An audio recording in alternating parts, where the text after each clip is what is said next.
আসসালামু আলাইকুম।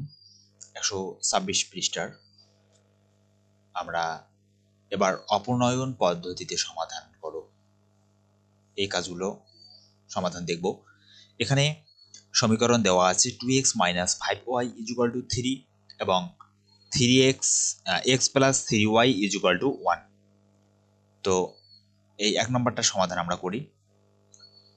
বরাবরের মতো আমরা দুইটা সমীকরণকে দুই নামকরণ করলাম, 1 নম্বর এবং 2 নম্বর সমীকরণ দ্বারা।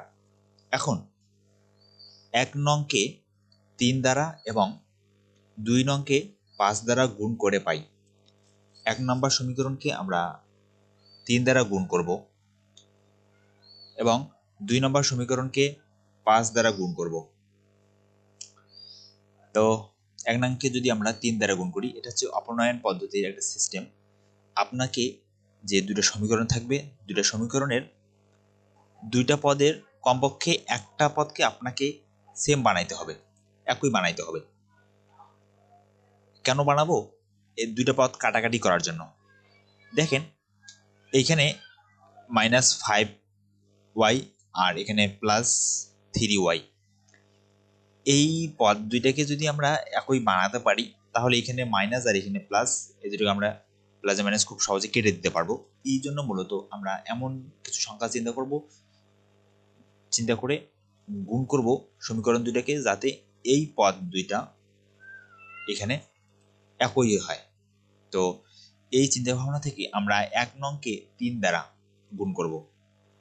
দেখেন 1 নং সমীকরণকে যদি 3 দ্বারা গুণ করি তাহলে আসে, সবগুলোকে গুণ করতে হবে 3 দ্বারা। 3 যদি 2x কে গুণ করি তাহলে 3 × 6 6x, এখানে মাইনাস চিহ্ন আছে মাইনাস। 3 দ্বারা যদি 5 কে গুণ 3 × 5 = 15, তাহলে 15y = 3 দ্বারা 3 কে গুণ করলে 3 × 3 = 9। ওকে, তাহলে 1 নংকে 3 দ্বারা গুণ করার পর সমীকরণ দাঁড়ালো 6x - 15y = 9। আবার 2 নংকে আমরা এবার কি দ্বারা গুণ করব? 5 দ্বারা গুণ করব। 2 নংকে যদি আমরা 5 দ্বারা গুণ করি তাহলে 5 আর x গুণ করলে 5x, এখানে প্লাস আছে প্লাস, 3 × 5 = 15y = 5 আর 1 গুণ করলে হচ্ছে 5। ওকে, দেখেন এইটা এখন -15 আর এটা হচ্ছে +15 হয়ে গেল, দুটো 15 হয়ে গেল, তাই না? এবং একটা সামনে মাইনাস একটা সামনে প্লাস, তো এই দুটো আমরা খুব সহজে কাটাকাটি করতে পারবো। তো এই চিন্তা ভাবনা থেকেই আসলে এই 3 এবং 5 দ্বারা গুণ করা। তো এই 3, 5 বাদে আপনারা আরো অন্য কোনো সংখ্যা দ্বারাও গুণ করতে পারেন, এটা সম্পূর্ণ আপনার ইচ্ছাধীন ব্যাপার আর কি। তো আমরা মূল টার্গেট হবে যে এই মান দুটাকে সমান করে যাতে আমরা কাটাকাটি করতে পারি। হ্যাঁ, এটা হচ্ছে কাজ। তো আমরা এখানে প্রথমে ওয়াইটাকে সমাধান করছি। আপনি যদি চান যে না আমি প্রথম সমীকরণটাকে প্রথম পদ্ধতিকে একই করে কাটাকাটি করব, সেটাও সম্ভব।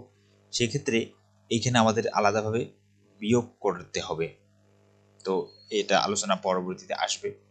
তো দেখেন এখন আমরা কি করলাম, 1 নংকে 3 নং দ্বারা এবং 2 নংকে 5 দ্বারা গুণ করে পাই। এই সমীকরণ দুটো আমরা পাইলাম। ওকে, এখন 2 নম্বর এবং 1 নম্বর সমীকরণ, এই দুটো সমীকরণকে পরিবর্তিত সমীকরণ দুটোকে আমরা এখন নাম্বারিং করব। এটা হচ্ছে 3 নম্বর সমীকরণ আর এটা হচ্ছে 4 নম্বর সমীকরণ। ওকে, এখন আমরা যে কাজটা করব, 3 নং ও 4 নং যোগ করে পাই। এই 3 নম্বর এবং 4 নম্বর সমীকরণ দুটো আমরা এখন যোগ করব।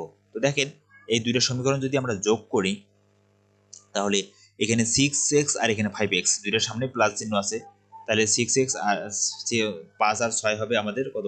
11x, আর এখানে -15 আর এখানে +15y কাটা যাবে। ওকে, আর = এখানে 5 আর 9 যোগ করলে হচ্ছে 14, তাহলে 11x = 14। ওকে, এখন x = আমরা কি পাবো? 14/11। তাহলে 2 নং এ x এর মান বসিয়ে পাই। x এর মান পেলাম আমরা 14/11। এখন x এর এই মানটা আমরা 2 নম্বর সমীকরণে বসাই দেব।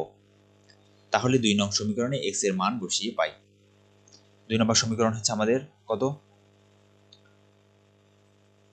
x + 3y = 1। তাহলে x এর মান পেলাম 14/11, তাহলে 14/11 + 3y = 1।